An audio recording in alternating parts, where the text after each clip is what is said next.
सलाम, नमस्ते, सत श्री अकाल। मैं हूं रजा और आप देख रहे हैं रजा ग्राफी की middle east special report. Iran आखिरकार तालिबान के आगे नरम पड़ गया है। एक दिन पहले ही खबर आई थी कि तालिबान ने ईरान के खिलाफ अपने हजारों सैनिक बॉर्डर पर भेज दिए हैं और उन हजारों सैनिकों में सैकड़ों आत्मघाती हमलावर हैं। हालांकि ईरान पहले ही तालिबान को धमकी दे चुका था, लेकिन तालिबान के बड़े कदम के बाद ईरान के लहजे में तुरंत नरमी आ गई है। ईरान ने आनन फानन अपने 11 से 12 मेंबरों की एक टीम, सीनियर डेलीगेशन की टीम बनाकर अफगानिस्तान रवाना कर दी है और ऑफिशियल बयान जारी किया है कि हमारे अफगानिस्तान के साथ कई सारे मुद्दे हैं और कई सारे जो हैं आपसी रंजिश हैं, लेकिन जो हमारा मेन मुद्दा है वो पानी का, हेलमंद नदी के पानी का मुद्दा है और हमारी सबसे पहले उस पर नज़र है। इस मामले को हमें हल करना है। दोस्तों, अब सवाल ये है कि हमारे व्यूअर सोच रहे होंगे कि ईरान एक हेलमंद नदी के पानी के चक्कर में इतना टकराव क्यों बढ़ा रहा है। मैं आपको बताना चाहूँगा कि ईरान जैसा भी मुल्क है, जो भी आप जानते हैं उसके बारे में, लेकिन एक बात और जान लीजिए कि ईरान में पानी की कमी है। पेट्रोल सस्ता है लेकिन पानी बहुत महंगा है। पानी की किल्लत ईरान में आज से नहीं है, सदियों से है। इस वजह से ईरान कोशिश कर रहा है कि हेलमंद नदी का पानी उसे मिले, जो कि अमेरिका ने अपने दौर में, जब पूर्व सरकार थी, पहले की अफगानिस्तान की सरकार थी, तो अमेरिका के इशारे पर ईरान को पानी देने से मना कर दिया था और पानी रोक दिया था हेलमंद नदी का। तो अब तालिबान की जो सरकार आई थी, तो तालिबान की सरकार की हेल्प कर दी थी और मदद कर दी थी, हाथ मिला लिया था, नरमी दिखा दी थी ईरान ने कुछ शर्तों पर। उस शर्त में यह भी था कि आप जो है इस नदी का पानी हमारे लिए छोड़ेंगे, और तालिबान ने तब ईरान से वादा किया था। लेकिन अब तालिबान ने उस वादे को नहीं निभाया, जिस पर ईरान ने धमकी दी तालिबान को। तो तालिबान ने धमकी से डरने के बजाय अपनी जो है खतरनाक सेना तैनात कर दी। अब यह मामला हुआ है कि अब ईरान और तालिबान के बीच बातचीत चल रही है। अब एक बड़ी खबर है, ईरान के खिलाफ अमेरिका ने एक पूरी सैन्य टुकड़ी बनाई हुई है जिसका नाम है सेंटोम। अब सेंटोम सैनिकों के जो हेड हैं वो उस इलाके में ईरान के करीब पहुंचे जहां अमेरिका की सेना मौजूद है। खबर यह है कि उस आर्मी के चीफ, उस टुकड़ी के चीफ यूएई और बहरीन भी गए थे अपनी सिक्योरिटी की बात करने के लिए कि ईरान के साथ आप मत मिल जाइएगा या अपनी ज़मीन का इस्तेमाल हमारे खिलाफ मत कीजिएगा। यानी ईरान को आप कितना भी कमज़ोर समझ रहे हो, बेकार समझ रहे हो, लेकिन पूरी दुनिया में अपने आप को जो सुपर पावर समझता है उसे डर ईरान का है। आपकी जनरल नॉलेज के लिए बता दूं कि अमेरिका ने कभी भी ईरान के करीब इतनी बड़ी मात्रा में सेना तैनात नहीं की है। ऐसे में ईरान को खामोश हो जाना चाहिए था, ऐसा आप सोच रहे होंगे, लेकिन IRGC के टॉप कमांडर ने अमेरिका को ऐसे मुकाम पर भी धमकी दे दी है और कह दिया है कि अगर ईरान के किसी भी शिप को गलती से भी जब्त यानी सीज करने की अमेरिका ने कोशिश की तो अंजाम भुगतना पड़ेगा अमेरिका को। अमेरिका के पालतू कनाडा और ब्रिटेन ने ईरान के ड्रोन और न्यूक्लियर पावर प्रोजेक्ट को लेकर बैन लगा दिया है। उधर ईरान के राष्ट्रपति इब्राहिम रईसी ने वेस्टर्न देशों को लताड़ लगाते हुए कहा कि हम इन पर, वेस्टर्न देशों पर भरोसा कर ही नहीं सकते। हमने कभी भी न्यूक्लियर टॉक छोड़ी ही नहीं, परमाणु पर हम सबसे खुलकर बात करने को तैयार हैं, लेकिन इन्होंने हमें धोखा दिया, जो एग्रीमेंट था उसका वायलेशन किया। सुनिए।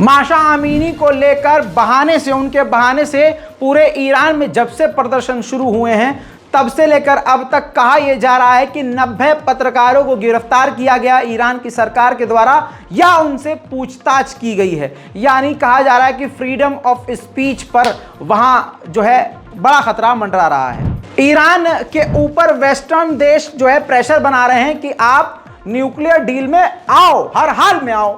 इस पर रूस ने अपने साथी, अपने भाई ईरान का साथ दिया और क्रिटिसाइज कर दिया वेस्टर्न देशों को, कहा कि यह सरासर गलत है जो ईरान पर जबरदस्ती पाबंदी लगा रहे हैं और प्रेशर बना रहे हैं कि आप न्यूक्लियर डील में वापस आओ। यह बर्दाश्त जरा सा भी नहीं किया जाएगा, रशिया ने कहा है ईरान के समर्थन में।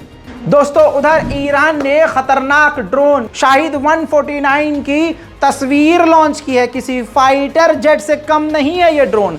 लेकिन मजेदार चीज आप अपनी स्क्रीन पर ये देख रहे हैं कि ईरान ने महिलाओं के साथ, जी हां, ईरानी महिलाओं के साथ जो हिजाब में है, और जाहिर सी बात है ऐसा हिजाब नहीं है कि उन्हें किसी कामयाबी से, किसी काम करने से रोका जाए, तो हिजाब उनके लिए पाबंदी नहीं है। तो एक तरह से हिजाबी लड़कियों को, इस्लामिक कल्चर को प्रमोट करते हुए अपने आधुनिक हथियारों के साथ महिलाओं को भी दिखाया है और लड़कियों को भी दिखाया है, और अपने खतरनाक एडवांस ड्रोन, जिसकी आप अगर साइज मेजरमेंट सोचें तो किसी फाइटर जेट से कम नहीं है। काफ़ी आधुनिक हथियार, काफ़ी आधुनिक ड्रोन, ईरान का ये शाहिद ड्रोन।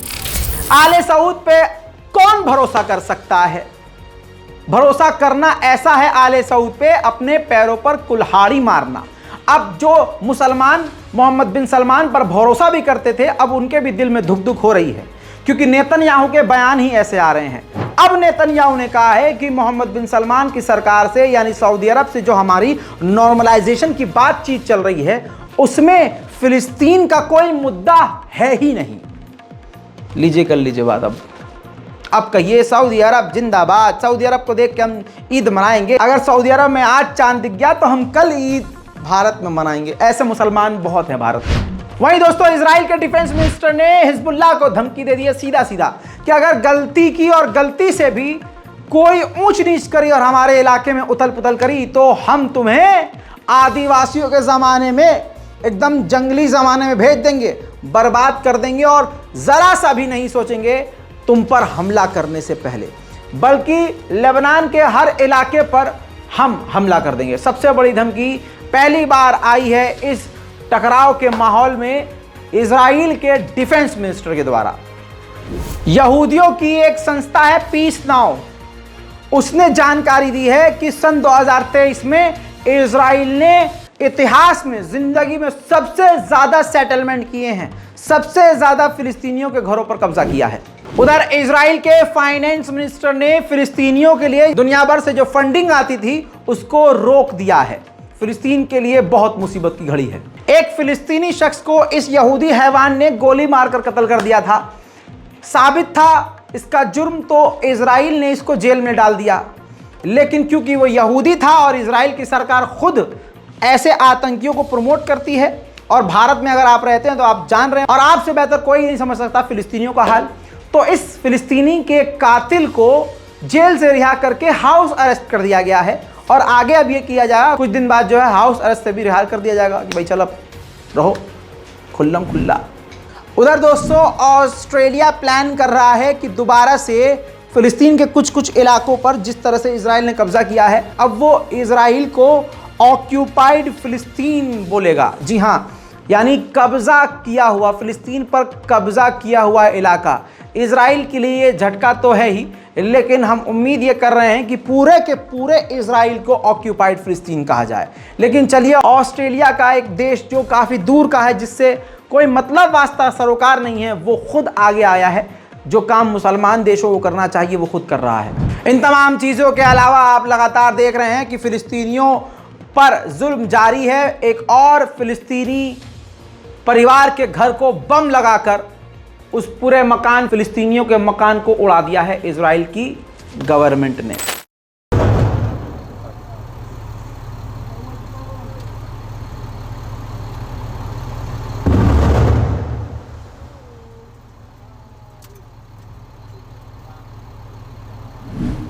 इसके अलावा जेरूशलम के इलाके में कई सारे फिलिस्तीनियों को इजराइल की मिलिट्री ने बेगुनाह गिरफ्तार कर लिया है।